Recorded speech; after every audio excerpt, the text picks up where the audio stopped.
voz de los protagonistas. Contacto telefónico. Y tenemos en la línea telefónica Axel Amarillas, economista. Axel, muy buenos días, gracias por acompañarnos. Te saludamos Marcela Pámanes y tu servidor Juan Ceballos. ¿Qué tal? Muy buenos días a todo el auditorio y a ustedes ahí en el estudio. Bien, Axel, pues para que compartas con el auditorio tu análisis del presupuesto y deuda pública en el caso de los estados y en el caso de concreto de Coahuila y Durango, lo que está pasando actualmente, porque pues unos funcionarios dicen una cifra, otros funcionarios dicen otra.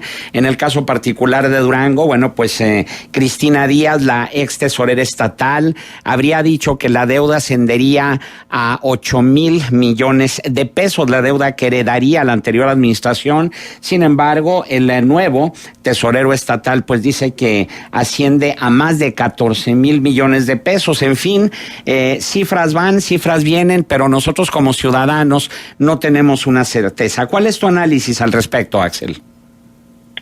Sí, precisamente digamos que el principal problema al momento de hablar de deuda pública, sobre todo estatal y municipal, o sea, la subnacional, pues nos remite a ese tipo de, ahora sí que de guerra de cifras, ¿no? Porque, digamos, recientemente, a raíz sobre todo de los escándalos de deuda en su momento que fue Coahuila y posteriormente algunos otros estados como Veracruz, Quintana Roo, en Nuevo León inclusive, pues hasta recientemente, pocos años, nos empezamos a preocupar por tener una estadística oportuna de finanzas públicas estatales y municipales. El problema es que, bueno, es una estadística que recientemente está saliendo a la luz, tiene algunos huecos todavía, y pues ese es el principal problema al momento de hablar de deuda pública estatal, que nos vemos envueltos en una guerra de cifras porque aparentemente la información como tal pues se presta mucho a lo que en realidad digan los gobiernos estatales, o lo que en realidad reporten los gobiernos estatales a la Secretaría de Hacienda y Crédito Público. Ahora, como usted menciona, licenciado, el principal problema de la deuda pública subnacional, evidentemente la concentran los gobiernos estatales. Es alrededor del 80% o inclusive un poco más, cerca del 85%, que la deuda pública subnacional la concentran los estados. La deuda a nivel nacional de los municipios pues representa cerca de nada más del 15% de la deuda pública subnacional. El problema pues es como el mismo que aparentemente aún no terminamos de resolver, ¿no? Salen las administraciones, en el papel viene una cifra, entra la nueva administración y resulta que pues esa cifra a lo mejor correspondía a un rubro de la deuda y resulta que la deuda total inclusive se llega a duplicar. Y ese es el principal problema que tenemos, sobre todo con la deuda pública subnacional, que siempre entramos en una guerra de cifras derivado de la falta de transparencia con la que los estados manejan esa información. Y esto que tú señales es fundamental, esta falta de transparencia, pero ¿cuáles serían los candados para precisamente acabar con esta opacidad y que el ciudadano pudiera tener una certeza de cuánto es lo que se debe? Porque pues en el caso de Veracruz, en el caso de Quintana Roo, en el caso de Chihuahua, que se consideran los estados más endeudados, pues no hay una certeza de a cuánto asciende la deuda y sobre todo el hecho de que es necesario que termine una administración estatal para que la siguiente revele la cantidad de esa deuda. Sí, ahí el principal punto de inicio pues es el simple hecho del manejo de la información, ¿no? O sea que tanto estados como municipios terminen por armonizar la totalidad de sus sistemas contables y que sea compatible con el sistema de contabilidad gubernamental federal para tener una medida o sea, que no sean cifras, por ejemplo, en el caso de Durango, muy probablemente la cifra que reveló la pasada administración, pues correspondía a la deuda pública a largo plazo. Y cuando entra la nueva administración se da cuenta de que sí, efectivamente, la deuda pública a largo plazo a lo mejor era alrededor de 8,000 millones de pesos, pero resulta que existen pasivos, no pasivos al corto plazo, pasivos con proveedores, pasivos inclusive de nómina, que pues al final de cuentas es deuda, y que resulta que la deuda ahora sí que agregada de todo el Estado pues es inclusive casi del doble, ¿no? Entonces yo creo que el principal punto, digamos, para poder resolver este problema es precisamente eso, o sea, un sistema de contabilidad gubernamental igual para todos y que sea transparente y que sea compatible entre ellos. El otro es muy probablemente lo que se ha venido proponiendo, sobre todo con la creación del Sistema Nacional de Anticorrupción y demás, es que la deuda pública estatal y municipal se contrate mediante un sistema de subasta pública, donde los bancos compitan por ofrecer las mejores condiciones de tasa, obviamente entre más baja preferible, ¿no? Y entre más transparente sea para qué se requiere el recurso mejor. Yo creo que esos dos son los principales instrumentos que se deben de regular para poder evitar este tipo de guerra de cifras cada vez que una administración entra y una sale. Ajá. ¿Axel? Sí. Te tenemos. ¿Cómo estás? Buenos días. Te saluda Marcela Pámanes. Déjame preguntarte algo. En función de estos contratos que luego hacen los gobiernos de los estados y entonces no los consideran como parte de la deuda, como tú tal los decías, es como una interpretación y un manejo completamente distinto a lo que podría ser las finanzas de particulares o inclusive de algunas pequeñas empresas. Entonces no nos acaba de quedar claro y sobre todo porque luego, ahora con el caso de Coahuila, en función de la contratación de empresas fantasma, y lo voy a entrecomillar porque ya el secretario de Finanzas ha salido y ha dado una explicación, para muchos insuficiente, para otros es la que se necesitaba, y es que hay como asegúnes dentro de la ley, hay excepciones donde se puede adjudicar de manera directa una contratación, o hay momentos en que se licita, aunque también las licitaciones luego son puestas en duda en función de que hay algunos que tienen información privilegiada que luego le permite generalmente a los constructores, porque ahí es el ramo donde más licitaciones existen, pues que hagan ajustes a sus presupuestos y sean más competitivos, etcétera, ¿no? O finalmente esto que se dice y en los corrillos de los diezmos, que ya no son tales, ya no es el 10% de la obra, sino pudiera ser más. Todo esto voy a aclararlo porque luego sí levanta mucha susceptibilidad.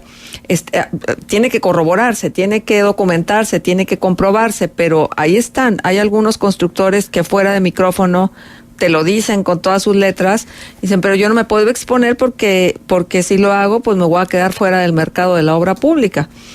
Entonces, todo esto, ¿podremos conocerlo? ¿Ha sido suficiente los esfuerzos de transparencia en materia de presupuesto? Yo creo que, bueno, así con la pregunta tal cual, bueno, la respuesta es no, ¿verdad? Vemos estos casos y lo vamos a seguir viendo muy probablemente cuando vuelva a haber más cambios el siguiente año, muy probablemente con las entidades federativas que renuevan gobernadores, a lo mejor inclusive en el 2018. Pero yo creo que, digamos, las bases para resolverlo sí se han planteado, sí se han establecido. Yo creo que aquí lo que realmente es preocupante es, bueno, o sea, tenemos un país con una historia de federalismo de varias decenas de años, y desde el año 2016 apenas todavía nos estamos preocupando por cómo regular la administración de las entidades federativas, ¿no? Entonces, la respuesta así como tal, bueno, es el problema no se ha resuelto, el problema sigue ahí, inclusive pues lo estamos viendo con estos cambios de administración que ocurrieron que están ocurriendo este año, y muy probablemente seguirá sucediendo. Pero yo creo que muchas veces la respuesta no es tanto lo que, digamos, la regulación, ¿no? Sino el actuar de las personas. Como te decía, bueno, es que muy probablemente un gobierno quiera dejar una mejor percepción de su administración antes de salir, emite una cifra que corresponde a cierto rubro de la deuda, y cuando entra el nuevo resulta que pues sí es un rubro, pero hay más, ¿o no? Entonces ahí el problema como tal es, al final de cuentas, es de información y es de transparencia. Lograr, digamos, que se termine ese tipo de guerra de cifras, pues va a corresponder un esfuerzo que tiene que venir desde la federación para regular cómo llevan sus cuentas los gobiernos estatales y cómo las presentan y cada cuándo las reportan al gobierno federal, para que sea el gobierno federal el que pueda emitir una estadística confiable, oportuna y transparente de lo que está sucediendo en los estados y también en los municipios. Sin embargo, la regulación dice una cosa, pero en la práctica vemos otra. El pasado 27 de abril, se publicó en el Diario Oficial de la Federación la Ley de Disciplina Financiera de las entidades federativas y los municipios. Y apenas el pasado jueves, el Congreso del Estado de Coahuila aprobó la nueva Ley de Deuda Pública. Y bueno, la pregunta es, ¿realmente estas regulaciones serán suficientes para evitar el sobreendeudamiento y sobre todo la falta de transparencia que hay en torno a lo que deben los ciudadanos? Yo creo que el problema en sí del sobreendeudamiento sí tiene que ver con más un marco regulatorio con respecto a cómo controlar a los gobiernos estatales. Porque, bueno, evidentemente nosotros lo podemos ver a nivel federal, es una historia, porque el Congreso al final de cuentas tiene un peso importante, es un contrapeso importante, mejor dicho, a lo que hace el Ejecutivo Federal. Pero cuando te vas a los estados, por lo general hay estados que el Congreso no es un contrapeso del gobernador, sino inclusive es parte de su gabinete de trabajo. Entonces, digamos que el problema del sobreendeudamiento sí se tiene que establecer con base en todo un marco regulatorio para evitar que suceda. Aquí el principal problema es que, digamos, se tiene que regular ese sobreendeudamiento. El problema es que ni siquiera tenemos la información oportuna y veraz de lo que realmente debe cada una de las entidades federativas. Inclusive, por ejemplo, digamos que esa falta o esa discrecionalidad en el manejo de la información pega no solamente a nosotros como ciudadanos, sino a los mercados financieros como tal. Por ejemplo, para el caso de Durango, que es un caso, digamos, reciente, que es bastante palpable, por ahí de abril de este año, Fitch Ratings emitió o ratificó, mejor dicho, la calificación de deuda pública para el estado de Durango con un A-, en el entendido de que el estado tiene, mejor dicho, una mejor perspectiva financiera que el resto de los estados en general, ¿verdad? Del resto de los estados de México. Obviamente con esa perspectiva negativa se da a entender que, bueno, si llegara a cambiar un poco el panorama, ya sea de la economía o del presupuesto, probablemente pudiera entrar en algún problema de deuda pública. Pero en ese reporte ahí viene que al cierre del 2015, bueno, la deuda pública a largo plazo del estado de Durango era alrededor de 7,000 millones de pesos.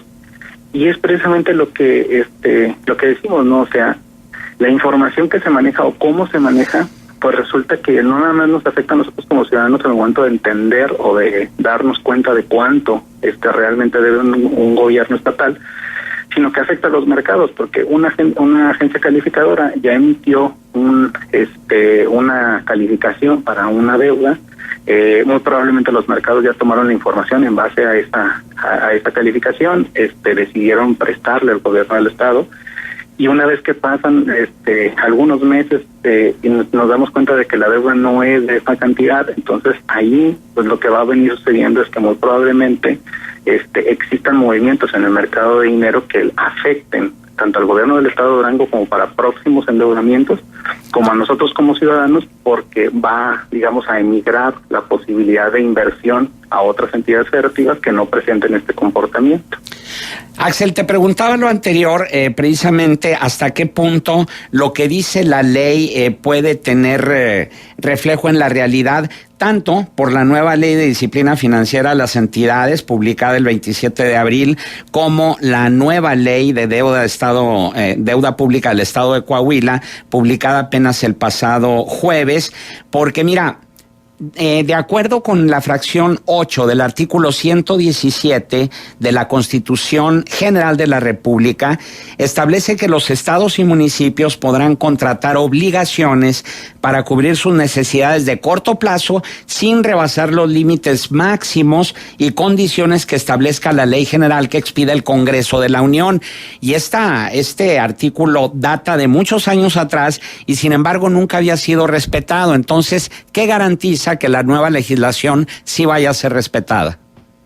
Yo creo que el punto de partida es precisamente o sea que existiendo una estadística que sea oportuna, veraz y regulada en el entendido de que sea igual para todos, va a permitir poder detectar problemas de sobreendeudamiento en el corto plazo. O sea, si por ejemplo podemos emitir, o bueno, más bien, si se pudiera emitir esa información a lo mejor una vez al mes, o inclusive una vez al trimestre, te puede llegar a dar un termómetro, ¿no?, de cómo se está comportando el endeudamiento en los gobiernos estatales y municipales. Y al momento de ver algún crecimiento por encima del promedio o algún crecimiento exagerado, por así decirlo, pues que la autoridad, en este caso el gobierno federal, pudiera llegar a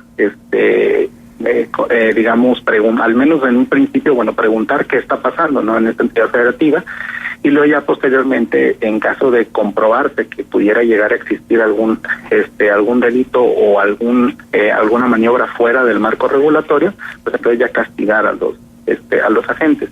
Ahí yo creo que el primer paso, por así decirlo, es tener esa estadística que sea confiable y sobre todo que sea oportuna, que sea periódica, para que con esos números poder estimar qué estados pudieran estar presentando algún problema de sobreendeudamiento y sobre todo poder actuar oportunamente en base a indicadores periódicos que permitan tomar ese tipo de acciones. Por ejemplo, un dato bastante interesante es la mayoría de los estados, emiten su deuda y la respaldan con las participaciones federales. Al cierre del 2015, Durango tenía, la deuda representa el 84% de las actividades, de las participaciones federales, y en Coahuila representa el 250% de las participaciones federales. Ahí estamos viendo cómo, los estados llegan inclusive a darle la vuelta un año más, ¿no?, a lo que en teoría la federación les va a dar el siguiente año. Yo creo que ese es un indicador muy importante, sobre todo porque es la principal fuente de ingresos de cada uno de los estados. Entonces, poder establecer un margen que no sobrepasen y, sobre todo, con esta información que mencionó, que sería deseable que fuera periódica y oportuna para poder encontrar estos posibles problemas de sobreendeudamiento de una manera rápida y poder actuar en consecuencia. Ajá. Axel, yo tengo una duda porque en los últimos tiempos hay un esquema, una figura dentro de lo que son los presupuestos y sobre todo las contrataciones, de lo que significan los contratos de prestación de servicios o los proyectos de prestación de servicios, como también se les llama. Y entonces, bajo esta figura, pues se incluye entonces una serie de inversiones importantes que no quedan del todo claro cómo luego se anexan a los presupuestos, y entonces tanto de ingresos como de egresos, y entonces en ese sentido no nos queda tampoco muy clara si tienen que estar anexados a los pasivos de las administraciones, o si pueden ser considerados como materia aparte dentro del análisis de los presupuestos. Sí, yo creo que ahí la deuda que contratan los gobiernos estatales con el sistema bancario es, por lo general lo que se da a conocer. Pero muy probablemente toda esa deuda que sale de la operación del gobierno, que en muchas de las ocasiones resulta ser muy grande cuando en teoría no debería de serlo, o sea, las deudas con proveedores, con prestadores de servicios, etcétera, debería tener como que un control aparte, ¿no?, en el entendido de, en teoría esos servicios que te están prestando y que probablemente no estés pagando oportunamente, que en un cierto periodo de tiempo te vayan a generar un problema de endeudamiento, podría generar pues precisamente falta de credibilidad en tu información, sobre todo en tu información contable como gobierno del estado. Entonces, ese tipo, de endeudamientos deberían de ser principalmente los más controlados, porque al final de cuentas son endeudamientos que los gobiernos hacen discrecionalmente en base a su propia operación y que nadie desafortunadamente los regula, porque al final de cuentas cuando él, digamos, emite o más bien se endeuda con el sistema bancario sí hace una investigación tal que permita averiguar si efectivamente va a poder pagar y en el periodo de tiempo determinado.